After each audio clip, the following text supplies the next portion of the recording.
بسم اللہ الرحمن الرحیم ایاک نعبد و ایاک نستعین. میں ایکسپیکٹ نہیں کر رہا تھا کہ اتنی بڑی فنکشن کریں گے. میں نے کہا میں آ کے فیتہ کاٹوں گا اور چلا جاؤں گا. تو میں سرپرائز ہوں اس سے. ممتاز آپ نے اتنے لوگوں کو انوائٹ کیا آج. دیکھیں ممتاز، پہلے تو میرا کیونکہ اوورسیز پاکستانی سے سب سے زیادہ انٹریکشن ہے. کرکٹ سے پہلے کرکٹ کی وجہ سے ساری دنیا میں جو بیرونی ملک پاکستانی تھے ان سے ملتا تھا میں. اور پھر شوکت خانم کے لیے پیسے اکٹھے کرنے کے لیے جدھر بھی پاکستانی تھے دنیا میں، کسی پاکستانی کو میں نے نہیں چھوڑا. ساری دنیا میں نے پیسے اکٹھے کیے. تو اس لیے میرا سب سے انٹریکشن رہا. اور آپ سے بھی پہلا انٹریکشن تو یہ ہے کہ آپ نے شوکت خانم کو بڑی ڈونیشن دی تھی، اس لیے اس طرح میں آپ کو ملا. تو اس لیے میں جانتا ہوں کہ ہمارا جو سب سے بڑا اثاثہ ہے وہ اوورسیز پاکستانی ہے. اور بدقسمتی سے ہم اس بڑے ٹیلنٹ کو، اس بڑے اثاثے کو ہم صحیح معنی میں ابھی تک اس کا فائدہ نہیں اٹھا سکے، اس کو ٹیپ نہیں کر سکے. اور اس کی وجہ ہے ہمارا جو گورنمنٹ کا سسٹم جیسے ایوالو ہوا ہے،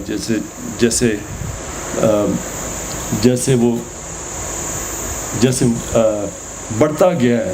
گورنمنٹ جیسے بڑی ہوتی گئی ہے، کیونکہ گورنمنٹ بڑھتی گئی ہے. وہ ہوا کیا ہے کہ گورنمنٹ اب بن گئی ہے گورنمنٹ کے لیے. گورنمنٹ ایوالو اس طرح ہو گئی ہے کہ وہ گورنمنٹ اپنے آپ کا ہی فائدہ پہلے دیکھتی ہے، پھر عوام کا فائدہ دیکھتی ہے. حالانکہ گورنمنٹ کا مین کام ہوتا ہے عوام کی بہتری کرنا. تو یہ دو پیرل ٹریکس پہ چل گیا کام. ہمارا جو ڈسکنیکٹ ہے آج کہ پاکستان کی کیا ضرورت ہے، کیا وہ گورنمنٹ وہ پاکستان کی ضرورت پوری کر رہی ہے یا وہ گورنمنٹ اپنے آپ کو چلانے کی ضرورت پوری کر رہی ہے. یہ بڑا، اور یہ ہمارا ملک میں نہیں، یہ آپ اگر دنیا کی تاریخ اٹھا کے دیکھیں تو جب بھی ایک سسٹم ڈی جنریٹ کرتا ہے، جب خرابی کی طرف جاتا ہے تو وہ سسٹم پھر اپنے آپ کو بچانا شروع ہو جاتا ہے. آٹومن ایمپائر کی اگر آپ تاریخ پڑھیں تو جب آٹومن ایمپائر دنیا کا ایک وقت پہ سب سے بڑا ایمپائر تھا، جیسے وہ سکڑتا جا رہا تھا اس کی بیوروکریسی بڑھتی جا رہی تھی.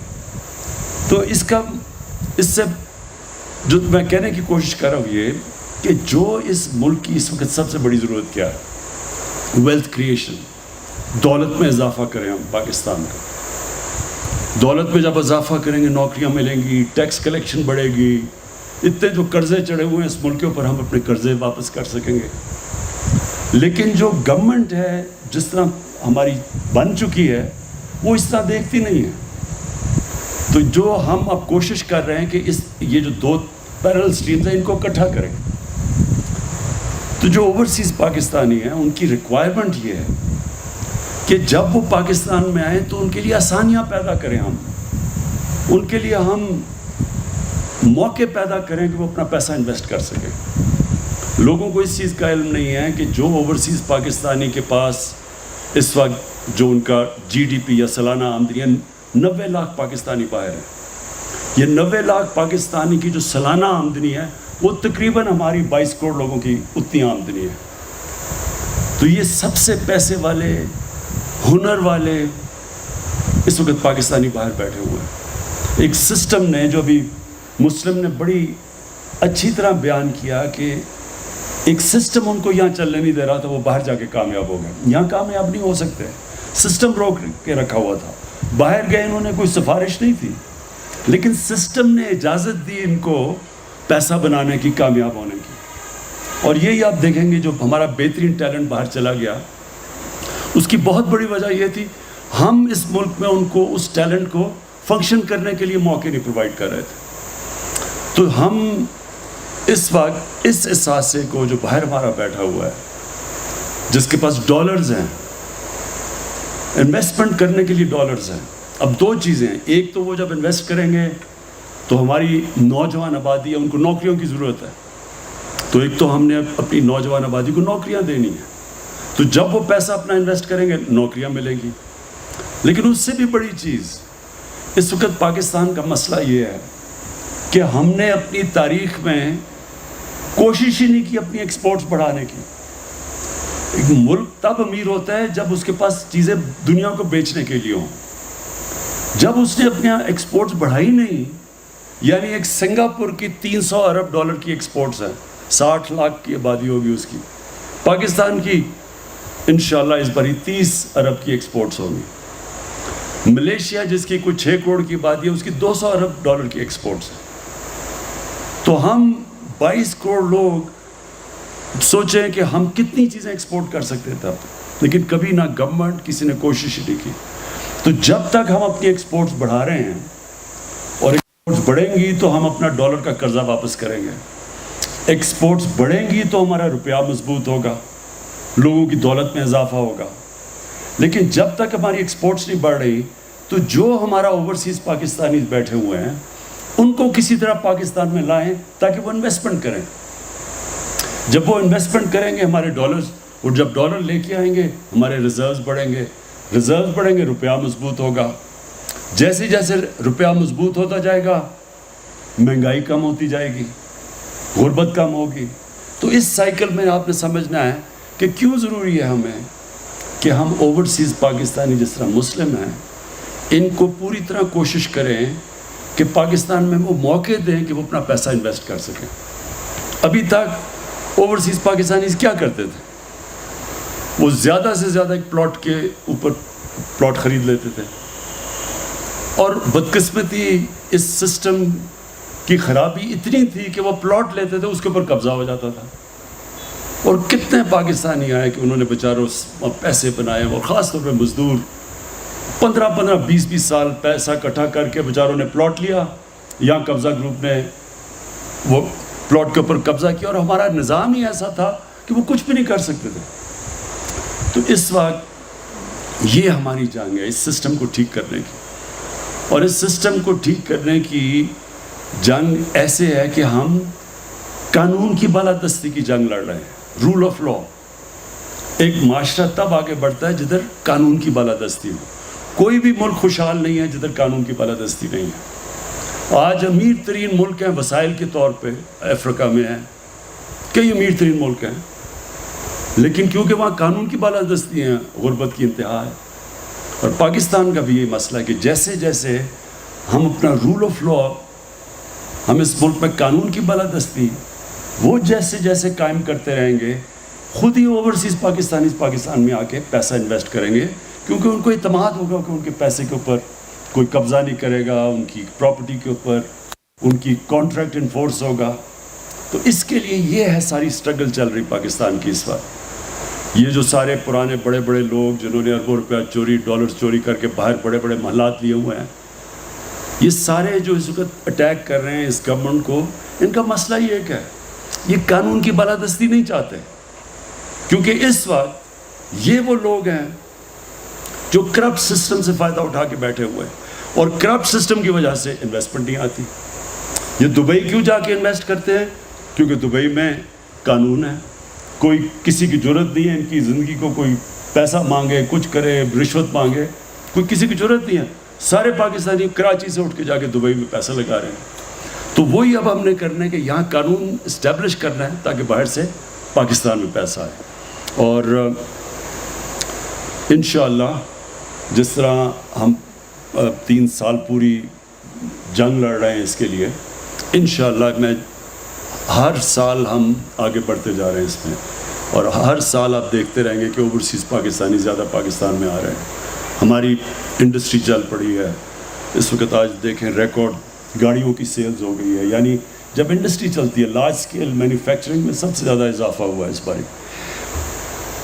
اب جو آخری بات میں کہنا چاہتا ہوں وہ ہے ٹورزم.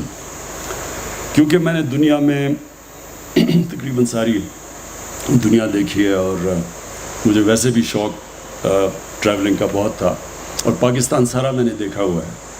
میں بہت دیر سے یہ سمجھتا ہوں کہ ہمارا اتنا بڑا پوٹینشیل جو ٹورزم میں ہے اس کے ہم بلکہ شروع بھی نہیں ہوئے اس راستے پہ کہ یہ ٹورزم کا ہم فائدہ اٹھائیں. ہم نے جب کے پی میں ہماری گورنمنٹ بنی تو ہم نے کے پی میں کوشش کی ٹورزم بڑھانے کے لیے, اور آپ حیران ہوں گے کہ جو ہمارے 5 سال 2013 سے 18 تک جو صوبہ سب سے تباہی ہوئی تھی، جس صوبے میں وار آن ٹیرر کی وجہ سے سب سے زیادہ نقصان پختونخوا کو ہوا تھا، تو وہ 5 سالوں میں UNDP کی اب رپورٹ ہے کہ ان 5 سالوں میں جس صوبے میں سب سے تیزی سے غربت کم ہوئی وہ پختونخوا تھا. اور اس کی بڑی وجہ یہ تھی کہ ہم نے پختونخوا میں ٹورزم کو پوری کوشش کی، ٹورزم بڑھانے کی. یہاں گلیات کے لوگ آپ کو بتائیں گے کہ 1 سال کے اندر ہمارے پہلے 1.5-2 سالوں میں یہاں زمین کی قیمتیں دگنی ہو گئی گلیات میں، اور کیونکہ ہم نے یہاں ٹورزم کے لیے ساری پروویژن کی. دیکھیں، سب سے تیزی سے ہم اس ملک میں اپنی دولت میں اضافہ کر سکتے ہیں، ویلتھ کریٹ کر سکتے ہیں ٹورزم کو بڑھا کے.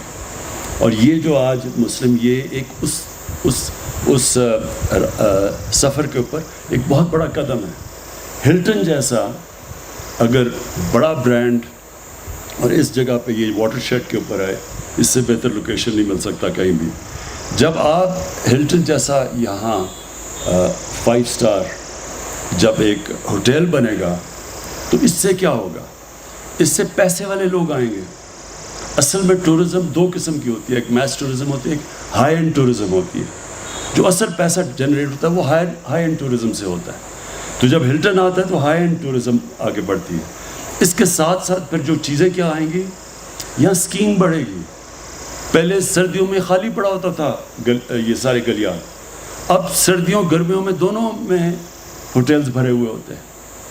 تو اصل میں جو اب اگلا فیز پاکستان میں آ رہا ہے، ریزورٹس، ہوٹلز کے بعد ریزورٹس اور پھر اسکیئنگ. آپ کو حیرت ہوگی کہ پاکستان، ایک آسٹرین نے مجھے بتایا کہ جو پاکستان میں اسکیئنگ ہے وہ دنیا میں اتنی نہیں، کیونکہ اب بڑی دیر تک برف رہتی ہے. ہمارے پہاڑ اتنے اونچے ہیں، یہ سارا پختونخوا کے اندر اور آگے ناردرن ایریاز میں، کہ ہم وہ سردیوں میں بھی ہوٹلز بھرے رہیں گے اسکیئنگ کی وجہ سے، اور گرمیوں میں ویسی لوکل ٹورزم اتنی ہے. عید کی چھٹیوں میں 27 لاکھ ٹورسٹ آئے ہیں پختونخوا کے اندر. 27 لاکھ ٹورسٹ آئے ہیں.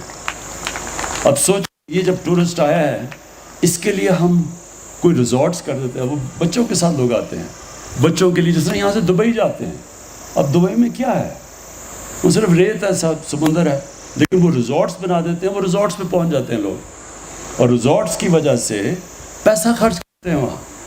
تو وہ جو ٹورزم کی جو ویلیو ایڈ ہوتا ہے وہ جب آپ ریزورٹس کی طرف جاتے ہیں.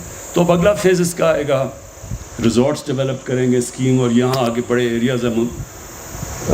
ممتاز، یہ نہ سمجھو کہ یہ صرف تمہارا پہلا بیرن پاکستان میں ہے. یہ آپ آگے ہم نے بڑی زبردست جگہ دیکھی ہوئی ہیں، اور وہ میں آپ کو بتاؤں، آپ کا بالکل پوائنٹ ٹھیک ہے کہ اس کے جو زمین کی قیمت ہے وہ اتنی زیادہ ہو جاتی ہے کہ وہ اس کا فیزیبل نہیں رہتا ریزورٹ بنانے کے لیے. تو ہم نے اب پختونخوا میں اور گلگت بلتستان میں ہم نے اب زوننگ کی ہے، اور ان زوننگ کے اندر ہم پھر لیز کریں گے اور سستی لیز کریں گے ریزورٹس کے لیے، جو بھی آپ نے باتیں کی. اور 50 سال ویسے لمبی لیز ہوتی ہے، آپ کہتے ہیں 100 سال، تو یہ بھی ہم ڈیبیٹ کر لیں گے کہ 50 سال یا اس سے زیادہ کرنی ہے. لیکن ہماری پوری کوشش ہوگی کہ ٹورزم کے لیے اب ہم ان کے لیے جو چیزیں امپورٹ کریں ٹورزم کے لیے، اس میں بھی کنسیشن دیں، اس میں بھی ڈیوٹی کم کریں جو یہاں پاکستان میں نہیں بنتی، اور آپ کو زمین بھی سستی دیں تاکہ پروموٹ کریں اس کے اندر. اور میرا یہ اوپینین ہے کہ انشاءاللہ اگر ہم نے صحیح معنی میں ٹورزم کے اوپر توجہ دے دی جو اب ہم دے رہے ہیں، تو انشاءاللہ یہ جو ہمارا قرضہ ہے، یہ صرف ہم ٹورزم کے اوپر ہم اپنا پاکستان میں بیرونی ملک قرضہ اتار سکتے ہیں. میں پھر سے ممتاز آپ کو آج اس گراؤنڈ بریکنگ پہ مبارک دیتا ہوں. میں اسپیشلی اس لیے آج آیا گراؤنڈ بریکنگ پہ. عموماً تو میں انتظار کروں گا جب اس کی اوپننگ ہوگی آپ کی ہوٹل کی، لیکن گراؤنڈ بریکنگ میں اس لیے کیونکہ مجھے پتہ ہے کہ آپ کو میں نے پہلی دفعہ سجیسٹ کیا تھا یہاں کے نتھیا گلی میں آ کے ریزورٹ بناؤ آج سے 4-5 سال پہلے. اور میں آپ کو انکریج اس لیے کرنا چاہتا ہوں، میں اور بھی اوورسیز پاکستانیز کو انکریج کرنا چاہتا ہوں کہ وہ پاکستان آئیں